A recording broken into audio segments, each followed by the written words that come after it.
Welcome back to Yu-Gi-Oh! Master Duel. It's Red Dragon Archfiend again. I don't really have much else to say about that. Soul Resonator effect adds bone. Bone sends something to summon itself, sends Crimson, lowers level, Red Rising, Crimson, affects someone too, and you go from there. A Centurion 98. I had a good time. Let's get into it. I'm going first, and for some good god reason, I am fighting against Kaiba Corp YT. What the hell is wrong with you? Stand by main. We're going to activate the effect of Stone Super, discarding Debate Art and Ash Blossom, which we got a Maxi instead. Great. Cool, thanks. Ash Blossom! My turn! Gamma? Okay. Great. I gotta say, I'm really happy of the Gamma ban in the TCG. Master Duel having Gamma is just not fun. Well, Global Soul Resonator effect to add Bone Archfiend. Bone Archfiend is going to activate its effect, sending away Centurion Primera to the graveyard to summon itself. Second effect of Bone Archfiend, targeting Soul Resonator, sending from deck to grave Crimson Resonator, lowering its level by 1, synchro to Red Rising Dragon. Yeah, these effects happen fast. Red Rising effect to revive Crimson, of course. It's just basic RDA combo, but you haven't seen it this video. So we're going to summon Synchron and Vision from deck, Synchro 8 into Scud Dragon Archfiend. In a new chain, Vision Resonator will activate, giving us a spell trap dimensions RDA being Crimson Gaia. Will activate after Synchro summoning into Synchro 9 with Synchron and Scar Dragon Archfiend, Hot Red Dragon Archfiend Abyss. Synchro Resonator and Scar Dragon Archfiend will activate 2 special Red Dragon Archfiend and add Vision Resonator back to my hand, giving me the ability to place Trudea in the end phase after I do Centurion combos. Scar Dragon Archfiend revives normal Red Dragon Archfiend. We will then synchro these two off into a Bestial Despair. Specialing these two, summoning out into Centurion Auxila. We'll activate the effect of Auxila, adding from deck to hand a stand-up Centurion. Activating stand-up Centurion, we will then activate its effect, sending to the graveyard Red Zone to place Trudea. We'll activate Crimson Gaia and use the effect to add from deck to hand Fiendish Golem. Why did I go the Red Zone? Why did I go Fiendish Golem instead of Red Zone? Well, Red Zone needs RDA, and I probably wasn't gonna have a banished Synchro monster here, so I figured, sure, Fiendish Golem is just better in this situation. We'll set that Trudea effect to place itself, Trudea second effect to place itself back in the back row, place Gargoyle, and we'll pass turn. Auxil effect is going to revive, or sorry, not revive, but place the Primera from grave or banishment. We'll go to the opponent's turn, they'll activate Lightning Storm, call spells and traps, they'll activate Sangan Kaiman. Alright. We will then negate the Sangan Kaiman because, no, and they'll chain Droplet, sending 2. That is unfortunate. We are going to activate the effect of Fiendish Golem, targeting the Abyss. So that way we keep this alive and revive it during the end phase. Then he's going to chain 6 Metaltronus. I fucking love Metaltronus, by the way. This card's great. This is one that I'm always like, I wish I could play more, but it's such a niche card, you know? If you don't have these very specific card to summon with it, it's just not good in RDA, and that's the deck that I play most. It's like RDA and Infernal are my 2 most played decks in real life, and so like I can't really play this one. But Metaltronus is going to target the Centurion Auxila. So a monster that has 2 of the same level, attack, type, or attribute, he will special from his deck. So he's going to summon out a Dark Dragon, most likely being Distal Magnablood. We're going to then activate the effect of Primera to summon and Trudea to summon. Why am I only doing this now after you activated Lightning Storm? And why didn't I try to negate the Lightning Storm? Well, Centurion Auxila has an effect which is face-up cards in your spell and trap zone cannot be destroyed by card effects. He activated Forbidden Droplet, sending away Sangan Kaiman and Lightning Storm, which is why I chose to go and use the effect to summon themselves, because now they're no longer going to be protected once this Forbidden Droplet resolves, negating the Abyss and the Auxila. So we want both of these out. Then we'll use the effect of Gargoyle, just getting another body on the field, that way none of these go to waste. So, summon! Summon! That's level 8. Summon! Bye-bye! Hello, Magnemite! Banish the Abyss, that way it stays. He's going to drop with the Primera and the Auxila, or Primera and Trudea. Okay, weird, but alright. Sangan Kaiman is going to add Hydra to hand. And then we're going to get Lightning Storm to lose our back row. Now, why didn't the field spell go away? Centurion Stand-Up. This card cannot be destroyed by your opponent's card effects while you control a Centurion monster card. I got a lot of those. I got quite a few of those, actually. You might not have noticed, but I do. Then, because of Mouse with Special Summon, we will Synchro Summon using these 2 to go into Crimson Dragon. Activating the effect of Gargoyle to add back to hand, and chain to a Crimson Dragon, targeting my Centurion Auxila to return to the extra deck and summon a Synchro level 12. Bringing Cosmic Blazar Dragon, which also doesn't have an animation for some reason. Gargoyle's back in my hand. We can negate the normal summon of Hydra here, which should be fine. Oh, Thrust. Okay, well, I have to negate that. Because it's just going to be triple tactics talents otherwise. So, yeah, Hydra comes out. But we have Valor, so get shit on, idiot. Oh no, he's gonna link into SP and banish my guy. Whatever will I do? What am I gonna do about that one? Oh no. I have chosen to go first, and what the fuck? Why are you in my hands? Stop. Stop. Stop being here. Stop being here. You know how fucking often I draw Trudea and Synchron? I hate it. And Trudea is at least only online. I see this fucker like every hand I play RDA, which is every single time I play Yu-Gi-Oh! In person. I'm so tired. Anyways, main phase will activate Crimson Gaia and use the effect to search, and we're going to get hit with nothing. So we're going to get Soul Resonator from deck to hand. We're going to normal summon Soul Resonator, activate its effect to add Crimson to hand.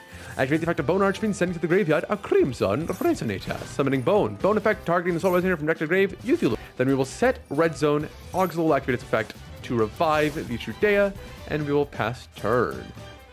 Don't know why we didn't go Fiendish Golem. Fiendish Golem, it's really weird. Red Zone has to be played because this card's so fucking good. But like 98% of games, I just go with Fiendish Golem instead because it's just like better. A lot of my end boards just end up better with Fiendish Golem. It's really weird. But okay, Dark Ruler no more. We're gonna activate Red Zone, but not use the effect, and we're gonna chain the effect of Abyss to negate and destroy, or sorry, not destroy, just to negate the Dark Ruler no more. Works for me. They have 5 cards in hand, so we have some stuff here. Effect to summon and effect to summon. We are going to sit on Crimson Dragon here. We're not going to use the effect. We're just going to summon and sit on it. That way, if they have a talents, we can negate the talents. So we're going to use effect of Primera and effect of the field spell because field spell cannot be destroyed by something, so it's fine. No real downside to that. Sink a 12 into Crimson Dragon. And now we're going to sit on this because there's no point in going Cosmic Blazar and just getting it tributed off. Whereas the Crimson Dragon at least, you know, baits something out. Triple Tactics Talents. All right, draw 2 cards. Okay, that's fair. We'll let you have that. Battle phase, because the game didn't want to let me use Crimson Dragon for some reason, and then it went to end of battle phase without giving me the opportunity. I had my toggle set to on. I was livid. Once he went end of main, I'm like, all right, Crimson Dragon on. Didn't give me an opportunity. There was nothing that said it was end of main phase. My toggle was on. It went to battle phase. Nothing said start step. It said before the end of the battle phase. I'm like, oh, so he doesn't have an evenly matched, because it only gives you a pop-up if it's actually the end of the battle phase. I've never had it is before the end of the battle phase. Would you like to respond? That isn't a fucking part of the battle phase. It is battle phase, and then when you're in the battle phase, there is a start step, and then there is the end of the battle phase. What the fuck is before the end of the battle phase? I was so confused. I'm like, oh, he's ending the battle phase, and he clearly doesn't have evenly, so if I just pass priority, it's fine. No, he had one. What the fuck? What is this? What is this shit? Crimson effect. We're going to target Auxil and we're going to change out into Supernova because none of this shit matters anymore. We're going to lose everything else. Sad. Very sad. Goodbye, everything else. Why'd we keep Supernova? It's a board wipe. It's good. Mikanko. What the fuck? What is bro playing? Snake Eye Ash. Okay. That's Poplar. Poplar is going to summon itself. Makes sense. Poplar's then going to add something. Sure, I get all that. What are you adding? Divine Temple? All right, let's just banish everything. That way you can't use Ash effect to send.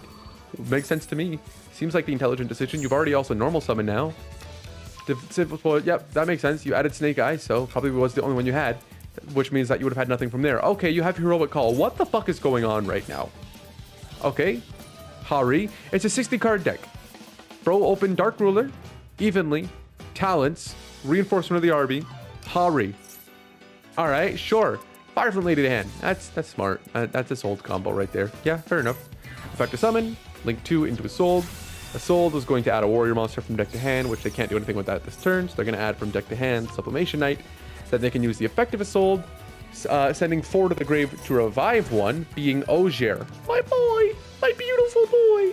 I love him so much. Why are you here? What the fuck is going on? What is this 60 card deck? What is Phoenix Gearblade being sent to the grave for? I didn't even realize. What the hell is going on? All right. I guess you needed that extra card in hand. Sure. Sure, buddy. Because Divine Sword, Phoenix, whatever the fuck it's called, ain't here. It ain't there. Links 3 into Promethean Princess, I assume, because he just sent what? What did he say? Wait, hold on. What? Oh, Ogier sent that to the grave. I was like, what the fuck do you mean? Like a Sold or Phoenix Gearblade just sent Ricardetto to the grave. Sure, Ogier sent Ricardetto to the grave. Promethean Princess summons this. Why are you now permanently locked into the fire? I hate this card. This card is an example of Konami being like, yeah, it's fine if some cards just have these strong effects, but if it's in a bad archetype, we should make them so they have the locks on them. Because then, when they can't even do anything anyways, let's just make sure they can do even less now. Why the fuck this card doesn't lock you into fire for the rest of the turn, banish when it summons back from the graveyard, or just destroy the two and then banish itself or some shit, you know? This card is so stupid. Why doesn't it summon to Link Arrow point? I hate these fucking cards. Ricardetto on summon revives Ogier from the grave, synchroing into Angelica, Princess of Noble Arms. You've probably seen my Noble videos, and if you haven't, go check them out. It's one of my favorite decks of all time. Angelica adds Museum. Museum activates its effect, paying 12 partial life points to add from deck to hand. Durandal is then going to equip that effect, targeting the Makonko to special summon, equipping the thing to it. Effect to add a Makonko quick spell from deck to hand, adding Water Arboresque. He's then going to activate the effect of Ogier, targeting to equip to Angelica, and Angelica effect as Chainlink 2 to send a Fire Warrior from deck to grave. Then she can banish herself into the end phase, and then she can special summon a Roland monster. Wow! Turpin effect, because it was sent to the graveyard off of Angelica, will summon itself because they control a monster equipped with an equip spell. They're going to synchro summon Roland and Turpin into Emperor Charles. I love it. Renaud is going to activate, targeting to equip, and they're going to equip Durandal to him as well. Effect of Durandal to search. They're going to add Renaud to hand. Yup. Yes, you are. They're going to link summon one into Emperor Charles the Great, and not Charlemagne, which is an infinitely better name. Charles is going to equip Charles. Nice. Effect of pop one because the monster is equipped. They're going to show the Promethean Princess, making sure that is live on the following turn instead of summoning it to Appaloosa for some reason, because you're not... you are Warrior Luck. Use Ricardetto. Never mind. You could have gone SP still. Hira has no reason to be on the field anymore, or Hari. If you just gone SP, it would have just been better for you, but alright. Effect of Renaud, specialing itself, adding the Turpin from Banish back to their hand. Okay, whatever, sure. Effect to special summon back out Charles! Charles! Now they can synchro these two off into Baron de Fleur. I hate that Hips Mackenzie is still in this game. Effect equip, and then effect to equip to Charles. End phase, Charles is going to equip, or Angelica returns, and then Charles equips a spell from grave and a monster from deck, if he wants to. But he's going to equip Angelica's Angelic Ring in the grave. All of this happened because the game said before the end of the battle phase, which it's never once given me that prompt ever in my life, because that isn't a real fucking thing. What the hell? Okay. So you don't know what this is. If I target Angelica with a card or effect, or target her for an attack, she can send a card from deck to grave, banish herself into the end phase, and summon a Roland monster. This is a spell negate. The first spell card that would successfully resolve per turn is automatically negated with Angelica's Angelic Ring. Baron de Fleur is an Omni negate. He has 4 cards in hand, one of which is Turpin, the others are all unknown. If I attack into this card, I take battle damage from it. I also cannot target this card with attacks, and nor can it be destroyed by battle or card effects currently. Also, all Fire Warriors are gaining 500 attack. Fuck. And of course I drew another Emblema Oath for turn. Bone Archman's going to activate, sending away Vision Resonator so that we can get a spell trap, summoning itself. Vision's going to activate its effect to add one, which is going to chain Promethean Princess targeting Angelica. Fuck you, man. Fuck you. Fuck you. Angelica effect to send one, then it can banish itself, and then it can summon a Roland monster. It's just going to send Hira, and then it's going to banish itself, and then it's going to not summon a Roland monster. Bone Archman's going to get destroyed. Promethean Princess comes back. I fucking hate you. I hate you so much. Vision Resonator is going to add Crimson Guy to hand, which Obsessive Doozle is going to activate banishing Red Dragon Archwing to add itself back to my hand. Effect to banish the Scarred to summon. Activate the Crimson Gaia. Roland is going to equip, because of course it is, because you're so cool. Oh my god. Stop it. Crimson Gaia is going to automatically get negated on activation, because that's just how that effect resolves. And why didn't I go Emblema Oath? Well, I don't have a Centurion monster left. I only play 3 in the deck, and I've used Primera and Trudea and Gargoyles in my hand. So we're going to set both Emblema Oaths, making them think they're imperms or something, which is why they're in these columns. This is a spell trap negate, monster negate, automatic spell negate. This doesn't do too much. But getting rid of these is good. Supernova comes back because it activated its effect to do so. It is an unfortunately activated effect during the end phase, which I didn't know. That effect to return is an activated effect. For some reason, he didn't Baron negate this, which he would have won the game with if he had done, because I wouldn't have had anything. But now, he can't get over this, because Supernova Dragon's fucking insane. He's going to link 2 and 2. Ferocious Flame Swordsman, and not SP, which would have won him the game here. He's going to activate Barone, targeting to pop Red Supernova Dragon. Red Supernova Dragon cannot be destroyed by card effects, so nice try. He'll pay 1,200 life points, adding from deck to hand. Durandal. Okay, good job. He's going to equip Durandal to Angelica. Because the card is equipped, he's going to target to pop one on my back row. And Durandal Effective Search is going to add from deck to hand all over. Look at that shiny, handsome boy. Then destroys itself. Normal Summon Sublimation Knight. What the fuck? Equips that to Gearfried. Yep. Turpin Effect to Summon. He's going to link 3 into... I don't know, actually. Appaloosa? Appaloosa. Yup. This is truly a deck of all time. That's going to activate to revive one and place it back. You know how great other decks would be if they had cards that do this? But no, why Mikanko have it? I don't get it. I hate it, man. I've developed such a bitterness for Yu-Gi-Oh recently. Because it's just like, the design of decks just upsets me. Because so many decks just have outrageous cards, which make that deck amazing, which could absolutely make another deck somewhat viable to play at a local level now, rather than being complete dead. But man, we're going to change Supernova, just cause. Why not? Make him waste a Barone negate or an Appaloosa negate on this. Figured, why not? Unless he has talents in hand, we are completely fine. I mean, he could have a talents in hand and then we lose. Actually, it's probably a good idea to do that. But yeah, Supernova can't be destroyed by card effects, and he has absolutely no way to out it, because for some reason he's not playing SP Little Knight. He drew like the best hand possible to play against me. He drew Talents, which is a 2 of. He drew Heroic Call, which is a 1 of. He drew Dark Ruler, which is a 1 of. He drew Evenly, which is a 1 of. He drew the fucking original Sinful Spoils, which is a 1 of. What the fuck? What is this deck? The fact that it ever got to the point that I almost lost this game is just insane. Oh, fucking Christ, man. But with that being said, thank you all so much for watching, and I hope you all enjoyed. I hope you've all had a wonderful day, and if you haven't, there's always the rest of your day. There's always tomorrow, the day after that, so on and so forth. Things don't get better unless you let them, so give yourself time and things will improve. I promise. Take care of yourselves, everyone. Bye-bye.